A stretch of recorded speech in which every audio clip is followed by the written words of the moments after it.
ಇಷ್ಟು ದಿನ ಸಣ್ಣ ಪುಟ್ಟ ದರೋಡೆ ಸುದ್ದಿ ಕೇಳಿನೇ ನೀವು ಹೌಹಾರುತ್ತಿದ್ರಿ. ಅಯ್ಯೋ ಎಂಥ ಕಾಲ ಬಂತಪ್ಪ ಅಂತ ಇದ್ರಿ. ಇದೀಗ ದರೋಡೆಕೋರರು ದುಡ್ಡಿನ ಚೀಲಕ್ಕೆ ಕೈ ಇಟ್ಟಿದ್ದಾರೆ. ಎಟಿಎಂಗೆ ತುಂಬಲು ಹಣ ಕೊಂಡೊಯ್ಯುವ ವಾಹನವನ್ನೇ ಅಡ್ಡಗಟ್ಟಿ ದುಡ್ಡನ್ನು ದೋಚಿದ್ದಾರೆ. ಅದು ಬರೋಬ್ಬರಿ 1 ಕೋಟಿ ರೂಪಾಯಿ 73 ಲಕ್ಷ.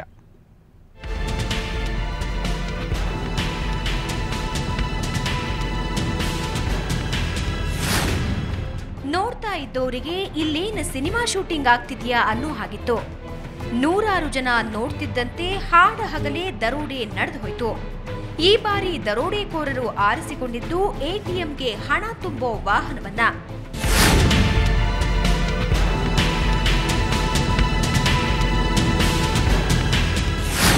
ಅಷ್ಟಕ್ಕೂ ಅಲ್ಲಿ ನಡೆದದ್ದು ಏನ್ ಗೊತ್ತಾ?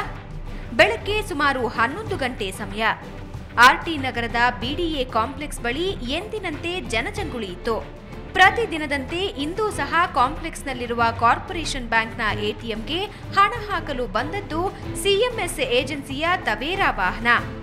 ಡ್ರೈವರ್ ವೆಂಕಟೇಶ್ ಜೊತೆಗೆ ಕ್ಯಾಶಿಯರ್ಗಳಾದ ನೇಮಿಚಂದ್ರ, ಆನಂದ್ ಕುಮಾರ್ ಹಾಗೂ ಗನ್ಮ್ಯಾನ್ ಸೋಮಣ್ಣ ಶೆಟ್ಟಿ ಇದ್ರು. ಕಾಂಪ್ಲೆಕ್ಸ್ ಬಳಿ ಹಣ ಇದ್ದ ವಾಹನ ಬರ್ತಿದ್ದಂತೆಯೇ ಅದಕ್ಕೆ ಹಿಂದಿನಿಂದ ಹುಂಡೈ ವರ್ಣ ಕಾರೊಂದು ಬಂದು ಡಿಕ್ಕಿ ಹೊಡೆದಿದೆ. ಏನು ಅಂತ ನೋಡುವಷ್ಟರಲ್ಲಿ ಇನ್ನೊಂದು ತರೇವಾ ವಾಹನ ಬಂದು ಎದುರಿಗೆ ನಿಂತಿದೆ. ಅದರಿಂದ ಮಚ್ಚು ಲಾಂಗುಗಳ ಸಮೇತ ಇಳಿದ 4 ದುಷ್ಕರ್ಮಿಗಳು ಕಾರಿನ ಗಾಜು ಒಡೆದಿದ್ದಾರೆ.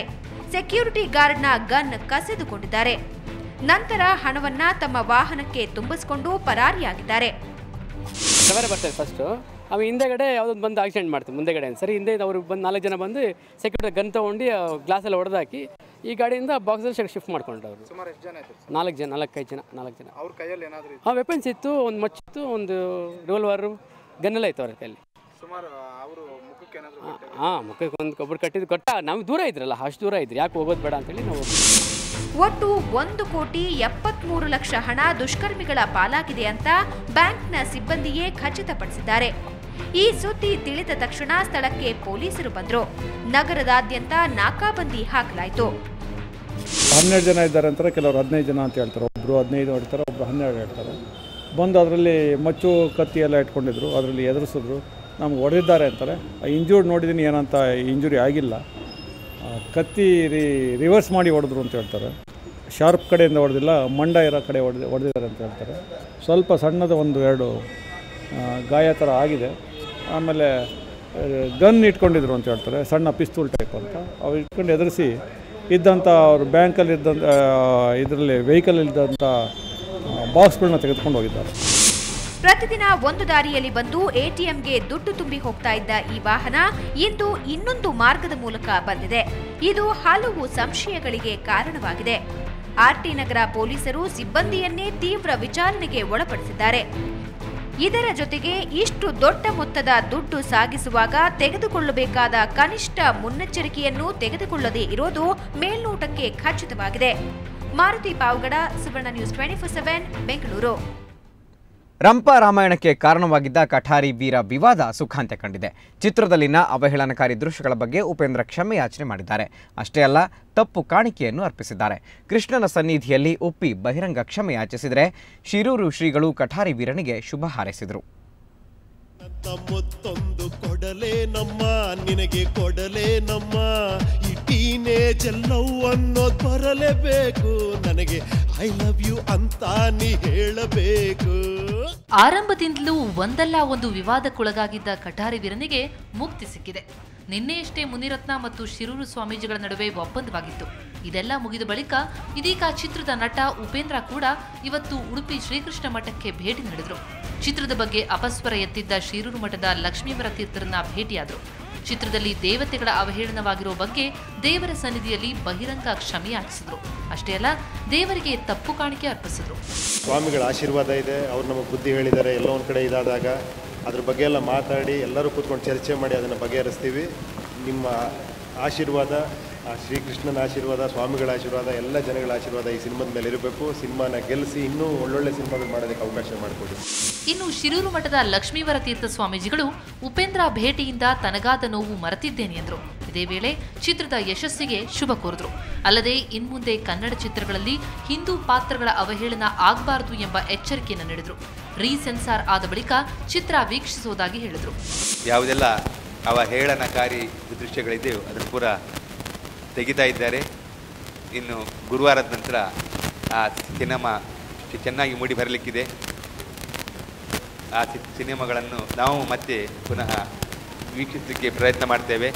2 ಹಂತದ ಸಂಧಾನ ಸಭೆ ನಡೆಸಿದ ಬಳಿಕ ಚಿತ್ರತಂಡ ಸ್ವಾಮೀಜಿ ಮನವೊಲಿಸುವಲ್ಲಿ ಅಂತೂ ಯಶಸ್ವಿಯಾಗಿದೆ. ಸ್ವಾಮೀಜಿಗಳ ಸೂಚನೆಯಂತೆ 7 ದೃಶ್ಯಗಳಿಗೆ ಕತ್ತರಿ ಹಾಕಿ ಗುರುವಾರ ಬಿಡುಗಡೆಗೊಳಿಸಲಾಗುವುದು ಅಂತ ನಿರ್ಮಾಪಕ ಮುನಿರತ್ನ ಘೋಷಣೆ ಮಾಡಿದ್ದಾರೆ. ಗುರುವಾರದವರೆಗೂ ನಮಗೆ ಕಾಲಾವಕಾಶ ಕೊಟ್ಟಿದ್ದಾರೆ. ಆ ತೆಗೆಯುವಂಥ ಯಾವ್ಯಾವ ಸನ್ನಿವೇಶಗಳು ಹಾಗೂ ಸಂಭಾಷಣೆ ಇದೆ ಅದನ್ನು ತೆಗೆಯೋದಕ್ಕೆ ಒಪ್ಪಿದ್ದೇವೆ. ಅಂತೂ ಚಿತ್ರಕ್ಕೆ ಇದ್ದ ಅಡೆತಡೆಗಳು ನಿವಾರಣೆಯಾಗಿವೆ. ಇನ್ನು ಕಠಾರಿ ವೀರ ಸುರಸುಂದರಾಗಿ ತನ್ನ ಗಳಿಕೆ ಹೆಚ್ಚಿಸಿಕೊಳ್ಳೋ ಕಡೆ ಗಮನ ಹರಿಸಿದೆ. ಮತ್ತೊಂದು ಕಡೆ ಉಪ್ಪಿ ಅಭಿಮಾನಿಗಳು ಖುಷಿಯಾಗಿದ್ರೆ ಹಿಂದೂ ಸಂಘಟನೆಗಳು ಯುದ್ಧ ಗೆದ್ದ ಸಂತಸದಲ್ಲಿದ್ದಾರೆ.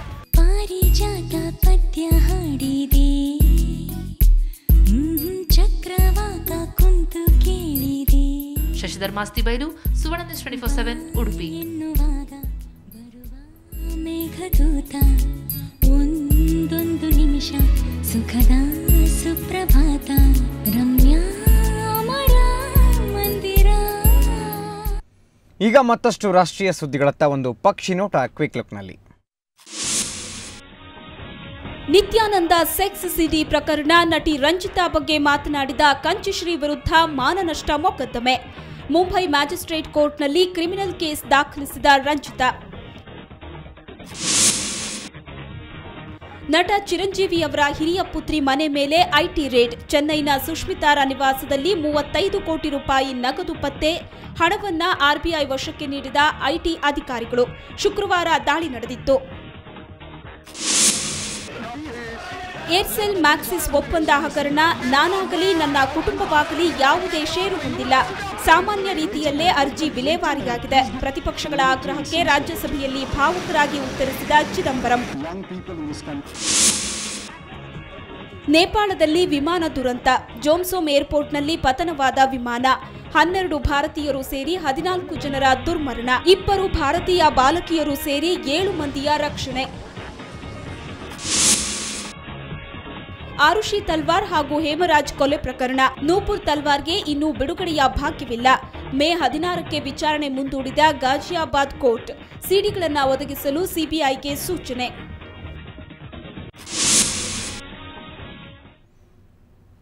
ಈಗ ಮತ್ತೊಮ್ಮೆ ಹೆಡ್ಲೈನ್ಸ್. ಕಮಲಪಾಳಯದಲ್ಲಿ ಬಿಕ್ಕಟ್ಟು, ಮತ್ತೆ ಉಲ್ಬಣ ಸಾಧ್ಯತೆ. ಬಿಜೆಪಿ ಕಚೇರಿಯಲ್ಲಿ ಸಿಎಂ ಈಶ್ವರಪ್ಪ ನೇತೃತ್ವದಲ್ಲಿ ಮತ್ತೊಂದು ಸಭೆ. ಯಡಿಯೂರಪ್ಪ ವಿರುದ್ಧ ಕ್ರಮ ಕೋರಿ ಹೈಕಮಾಂಡ್ಗೆ ವರದಿ. ಅಬ್ಬರಿಸಿ ಬೊಬ್ಬಿರಿದ ಯಡಿಯೂರಪ್ಪ. ಸಂಜೆ ವೇಳೆಗೆ ಜರ್ರನೆ ಇಳಿದ ಪ್ರತಾಪ. ರಾಜ್ಯ ಸುತ್ತಿದ ಮೇಲೆ ರಾಜೀನಾಮೆ ಕೊಡ್ತಾರಂತಪ್ಪ.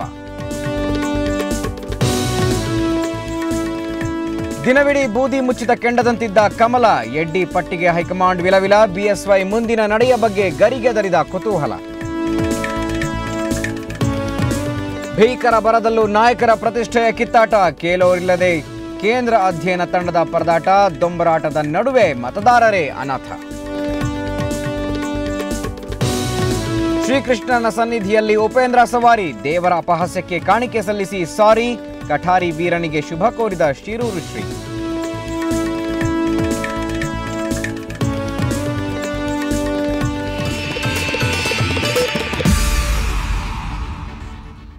ಇವಿಷ್ಟು ಈ ಕ್ಷಣದ ಸುದ್ದಿ. ಕ್ಷಣದ ಸುದ್ದಿಗಾಗಿ ನೋಡ್ತಾ ಇರಿ ಸುವರ್ಣ ನ್ಯೂಸ್ 24/7.